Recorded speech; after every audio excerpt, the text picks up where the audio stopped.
हम taxi operator को जो हमारी समस्याओं को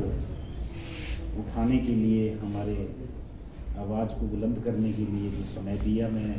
धन्यवाद करता हूं। और मैं आज के इस परिप्रेक्ष्य में जो सरकार है उसको कोई कोसने के लिए यहाँ पे प्रेस कॉन्फ्रेंस नहीं कर रहे हैं हम लोग, लेकिन हम सरकार को उस वायदे की याद दिलाना चाहते हैं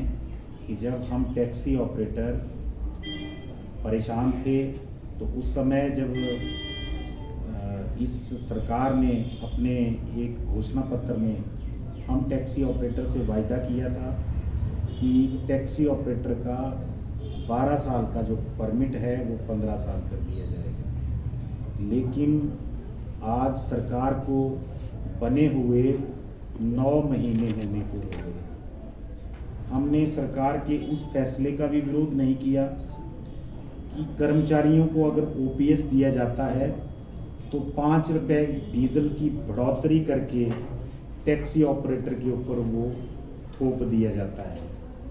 टैक्सी ऑपरेटर ने उस समय भी डीजल की बढ़ोतरी का विरोध नहीं किया। सरकार जिस तरीके से कर्मचारियों को ओपीएस देना चाहती थी, हमें उसका कोई ऐतराज़ नहीं है, लेकिन आज परिस्थितियां ये हैं कि सरकार हमारी बातों को गंभीरता से नहीं ले रही है। हमने सरकार के पास बार बार आग्रह किया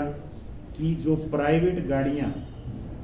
टैक्सी के रूप में प्रयोग होकर सरकार के राजस्व को चूना लगा रही हैं, उनके ऊपर कोई अंकुश नहीं लगाया जा रहा है। जिलाधीश, सुपरिटेंडेंट पुलिस और दोनों हमारे फ्लाइंग स्क्वाड के आरटीओ और कार्यालय के आरटीओ जो हैं, उनसे इन समस्याओं के बारे में मिलने के लिए आए थे। हमने इन अधिकारियों से निवेदन किया कि इस आपदा के समय में सरकार को जब राजस्व की ज़रूरत है तो कृपया करके नाके लगाकर जो प्राइवेट गाड़ियां धड़ल्ले से ऑफिसों के अंदर भी और बाहर भी जो टैक्सी का काम कर रही हैं, उनके ऊपर अंकुश लगाकर और उन्हें नकेल कसी जाए। लेकिन वो इसके विपरीत हो क्या रहा है कि हमारे टैक्सी ऑपरेटरों को जो आरटीओ या अन्य अधिकारी सड़कों के ऊपर जब नाका लगाते हैं तो उन्हें वर्दी के लिए,